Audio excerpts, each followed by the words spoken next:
ಬೆಂಗಳೂರು ನಗರದ 14 ಕಡೆಗಳಲ್ಲಿ ಬುಧವಾರ ಬೆಳ್ಳಂಬೆಳಗ್ಗೆ ಸಿಸಿಬಿ ದಾಳಿಯಾಗಿದೆ.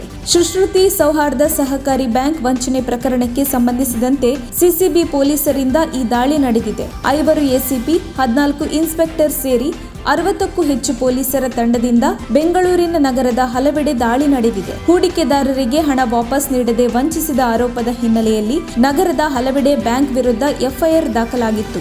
ಈ ಹಿನ್ನೆಲೆಯಲ್ಲಿ ಏಕಕಾಲಕ್ಕೆ ಬ್ಯಾಂಕಿನ ಹಲವು ಶಾಖೆಗಳ ಮೇಲೆ ದಾಳಿ ನಡೆಸಲಾಗಿದೆ.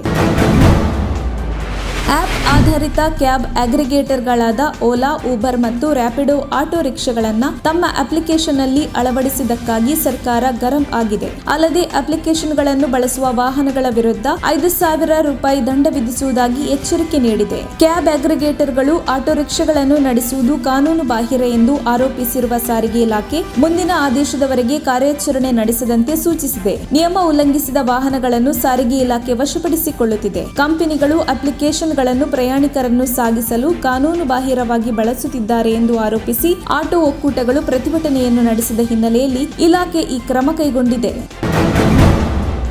ಕೇರಳದ ಪತ್ತನಂತಿಟ್ಟದಲ್ಲಿ ಆರ್ಥಿಕ ಏಳಿಗೆಗಾಗಿ ನರಬಲಿ ಕೊಟ್ಟಿದ್ದ ಕೇರಳದ ದಂಪತಿ ಮತ್ತು ಮಂತ್ರವಾದಿಯನ್ನು 14 ದಿನ ನ್ಯಾಯಾಂಗ ಬಂಧನಕ್ಕೆ ನೀಡಲಾಗಿದೆ. ರೋಸ್ಲಿಲ್ ಮತ್ತು ಪದ್ಮ ಎಂಬ ಮಹಿಳೆಯರು ನರಬಲಿಗೆ ಹತರಾದ ದುರ್ದೈವಿಗಳಾಗಿದ್ದಾರೆ. ಆರೋಪಿಗಳಾದ ಭಗಬಲ್ ಸಿಂಗ್, ಆತನ ಪತ್ನಿ ಲೈಲಾ ಮತ್ತು ಇಳಂತೂರಿನಲ್ಲಿ ವಾಸವಾಗಿದ್ದ ಮಾಂತ್ರಿಕ ಶಫಿ ಸೇರಿ ಇಬ್ಬರನ್ನು ಕತ್ತು ಸೀಳಿ ಕೊಂದಿದ್ದಾರೆ. ಜೀವನದಲ್ಲಿ ಆರ್ಥಿಕ ಸಮೃದ್ಧಿಯನ್ನು ತರಲು ಮಾಟ ಮಂತ್ರದ ನೆಪದಲ್ಲಿ ಮಹಿಳೆಯರನ್ನು ಕೊಂದ ಆರೋಪಿಗಳು ಬಳಿಕ ಅವರ ಗುಪ್ತಾಂಗ ಕತ್ತರಿಸಿ ರಕ್ತವನ್ನು ತಮ್ಮ ಮನೆಗೆ ಸಿಂಪಡಿಸಿದ್ದರು. ಆದರೂ ಆರ್ಥಿಕ ಏಳಿಗೆಯಾಗಿಲ್ಲ ಎಂದು ಮಂತ್ರವಾದಿ ಮಾತು ಕೇಳಿ ಮತ್ತೋರ್ವ ಮಹಿಳೆಯನ್ನು ನರಬಲಿ ನೀಡಿದ್ದಾರೆ. ರೋಸಲಿನ್ ಅವರ ದೇಹದ ಮಾಂಸವನ್ನು ಅಡುಗೆ ಮಾಡಿ ಮೂವರು ಸೇರಿ ಅದನ್ನೇ ಸೇವಿಸಿದ್ದಾರೆ. ಅಂತೆಯೇ ಮತ್ತೋರ್ವ ಸಂತ್ರಸ್ತೆ ಪದ್ಮಾರ ಮಾಂಸವನ್ನು ಪದಾರ್ಥ ಮಾಡಲೆಂದು ಇವರು ಉಪ್ಪು ಬೆರೆಸಿ ತೆಗೆದಿಟ್ಟಾಗಿ ಪೊಲೀಸರಲ್ಲಿ ತಿಳಿಸಿದ್ದಾರೆ. ಇಬ್ಬರು ಮಹಿಳೆಯರನ್ನು ನರಬಲಿ ನೀಡಿದ್ದಲ್ಲದೆ ಇನ್ನಷ್ಟು ಜನರ ಬಲಿಗೂ ಆರೋಪಿಗಳು ಸಂಚು ರೂಪಿಸಿದ್ದರು ಎಂದು ವರದಿಯಾಗಿದೆ.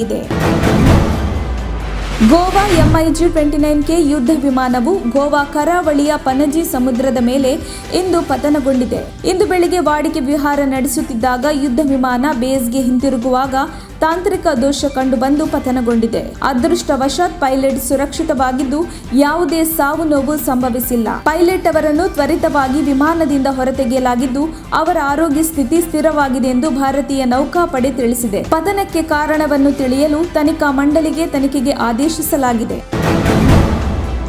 ಹಿಜಾಬ್ ವಿಚಾರವಾಗಿ ಇರಾನ್ನಲ್ಲಿ ಭಾರಿ ಪ್ರತಿಭಟನೆ ವ್ಯಕ್ತವಾಗುತ್ತಿರುವ ಸಮಯದಲ್ಲಿ ಸೇಕ್ರೆಡ್ ಗೇಮ್ಸ್ ನಟಿ ಎಲ್ಲಾಜ್ ನೊರೌಜಿ ಸಹ ಹೋರಾಟಕ್ಕೆ ಕೈಜೋಡಿಸಿದ್ದಾರೆ. ಹಿಜಾಬ್ ವಿರೋಧಿಸಿ ಹಾಗೂ ನೈತಿಕ ಪೊಲೀಸ್ ಗಿರಿಯ ವಿರುದ್ಧ ನಟಿ ಆಕ್ರೋಶ ವ್ಯಕ್ತಪಡಿಸಿದ್ದಾರೆ. ಅಲ್ಲದೆ ಕ್ಯಾಮೆರಾ ಎದುರು ಬಟ್ಟೆ ಕಳಚಿ ಅರೆಬೆತ್ತಲಾಗಿದ್ದಾರೆ. ಈ ನಟಿ ತಮ್ಮ ವಿಡಿಯೋವನ್ನ ಇನ್ಸ್ಟಾಗ್ರಾಂನಲ್ಲಿ ಹಂಚಿಕೊಂಡಿದ್ದಾರೆ. ಮಹಿಳೆಯರಿಗೆ ಏನು ಬೇಕು ಅದನ್ನು ಧರಿಸುವ ಸ್ವಾತಂತ್ರ್ಯವಿದೆ, ಯಾರೂ ಅವಳನ್ನು ತಡೆಯಲು ಸಾಧ್ಯವಿಲ್ಲ ಎಂದು ಹೇಳುತ್ತಾ ಬುರ್ಕಾ ಕಿತ್ತೆಸೆದು ಅರೆಬೆತ್ತಲಾಗುವ ಮೂಲಕ ತಾನು ಪ್ರತಿಭಟನೆಗೆ ಸೇರಿಕೊಂಡಿದ್ದಾರೆ. ಈ ನಟಿಯ ವಿಡಿಯೋ ಸಖತ್ ವೈರಲ್ ಆಗಿದ್ದು ಇದೀಗ ಈ ವಿಡಿಯೋವನ್ನ ಇನ್ಸ್ಟಾಗ್ರಾಂನಿಂದ ತೆಗೆದುಹಾಕಲಾಗಿದೆ. ಖ್ಯಾತ ಸಾಮಾಜಿಕ ಜಾಲತಾಣವಾದ ಫೇಸ್ಬುಕ್ ಸಂಸ್ಥೆಯ ಮಾತೃ ಸಂಸ್ಥೆಯಾದ ಮೆಟಾ ಇಂಕ್ ಸಂಸ್ಥೆಯನ್ನು ರಷ್ಯಾದಲ್ಲಿ ಉಗ್ರವಾದಿ ಹಾಗೂ ತೀವ್ರಗಾಮಿ ಸಂಸ್ಥೆ ಎಂದು ಘೋಷಿಸಲಾಗಿದೆ.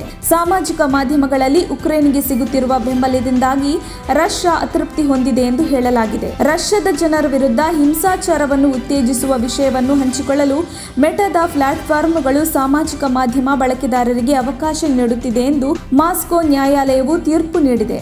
ಉಕ್ರೇನ್ನಲ್ಲಿ ಮೆಟಾ ಇದನ್ನು ಮಾಡುತ್ತಿದೆ ಮತ್ತು ಜನರ ಭಾವನೆಗಳನ್ನು ಕೆರಳಿಸುವ ಕೆಲಸ ಮಾಡುತ್ತಿದೆ ಎಂದು ರಷ್ಯಾ ಹೇಳಿದೆ. ವಿಜಯನಗರ ಕೂಡ್ಲಿಗಿ ಕ್ಷೇತ್ರದ ಮಾಜಿ ಶಾಸಕ 79 ವರ್ಷದ NT ಭೋಮಣ್ಣ ವಯೋಸಹಜ ಕಾಯಿಲೆಯಿಂದ ಬಳಲುತ್ತಿದ್ದರು. ಈ ಹಿನ್ನೆಲೆಯಲ್ಲಿ ಅವರನ್ನು ತುಮಕೂರಿನ ಖಾಸಗಿ ಆಸ್ಪತ್ರೆಗೆ ದಾಖಲಿಸಲಾಗಿತ್ತು.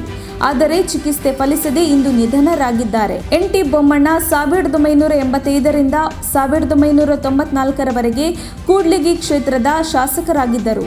ಮಾಜಿ ಶಾಸಕ NT ಬೊಮ್ಮಣ್ಣ ಪತ್ನಿ ಸೇರಿದಂತೆ 2 ಪುತ್ರರು 3 ಪುತ್ರಿಯರನ್ನು ಅಗಲಿದ್ದಾರೆ. ನಾಳೆ ಕೂಡ್ಲಿಗಿ ತಾಲೂಕಿನ ಸ್ವಗ್ರಾಮದಲ್ಲಿ ನರಸಿಂಹಗಿರಿಯಲ್ಲಿ ಅಂತ್ಯಕ್ರಿಯೆ ನಡೆಯಲಿದೆ. ಅದಾನಿ ಡೇಟಾ ನೆಟ್ವರ್ಕ್ಗೆ ಪೂರ್ಣ ಪ್ರಮಾಣದ ಟೆಲಿಕಾಂ ಸೇವೆಗಳ ಪರವಾನಗಿಯನ್ನು ನೀಡಲಾಗಿದೆ. ಈ ಪರವಾನಗಿ ಮೂಲಕ ದೇಶದಲ್ಲಿ ಟೆಲಿಕಾಂ ಸೇವೆಗಳನ್ನು ಅದಾನಿ ಡೇಟಾ ನೆಟ್ವರ್ಕ್ ಸೇವೆಗಳನ್ನು ಒದಗಿಸಲು ಸಾಧ್ಯವಾಗುತ್ತದೆ.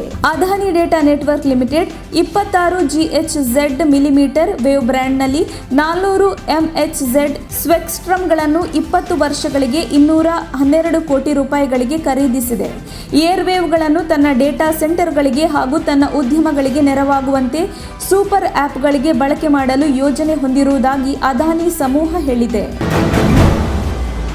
ಜನಸಂಕಲ್ಪ ಯಾತ್ರೆ ನಡೆಸುತ್ತಿರುವವರು ಎಡವದೆ 4 ಕಿಲೋಮೀಟರ್ ನಡೆದುಕೊಂಡೇ ಹೋಗಿ ಮತ್ತು ಸಿದ್ದರಾಮಯ್ಯ ಹೆಸರೆತ್ತದೆ 5 ನಿಮಿಷ ಭಾಷಣ ಮಾಡಿ ಎಂದು ಮುಖ್ಯಮಂತ್ರಿ ಬಸವರಾಜ ಬೊಮ್ಮಾಯಿ ಹಾಗೂ BS ಯಡಿಯೂರಪ್ಪ ಅವರಿಗೆ ವಿಪಕ್ಷ ನಾಯಕ ಸಿದ್ದರಾಮಯ್ಯ ಸವಾಲು ಹಾಕಿದ್ದಾರೆ. ಜನಸಂಕಲ್ಪ ಯಾತ್ರೆಯಲ್ಲಿ ಬಸವರಾಜ ಬೊಮ್ಮಾಯಿ ಹಾಗೂ BS ಯಡಿಯೂರಪ್ಪ ಅವರು ಕಾಂಗ್ರೆಸ್ ರಾಹುಲ್ ಗಾಂಧಿ ಅವರ ವಿರುದ್ಧ ಮಾತನಾಡಿದ್ದರು. ಈ ಬಗ್ಗೆ ಸರಣಿ ಟ್ವೀಟ್ ಮೂಲಕ ಸಿದ್ದರಾಮಯ್ಯ ತಿರುಗೇಟು ನೀಡಿದ್ದಾರೆ. ಜೊತೆಗೆ ಬಡಾಯಿ ಬೊಮ್ಮಾಯಿ ಎಂದು ಹ್ಯಾಶ್ಟ್ಯಾಗ್ ಹಾಕಿ ಟ್ವೀಟ್ ಮಾಡಿದ್ದಾರೆ. ಕಾಂಗ್ರೆಸ್ ನಾಯಕ ರಾಹುಲ್ ಗಾಂಧಿಯನ್ನು ಬಚ್ಚ ಎಂದು ಕರೆದಿದ್ದೀರಿ ಎಂದು ಮಾಜಿ ಮುಖ್ಯಮಂತ್ರಿ BS ಯಡಿಯೂರಪ್ಪ ಅವರ ವಿರುದ್ಧ ಕೆಪಿಸಿಸಿ ವಾಗ್ದಾಳಿ ನಡೆಸಿದೆ.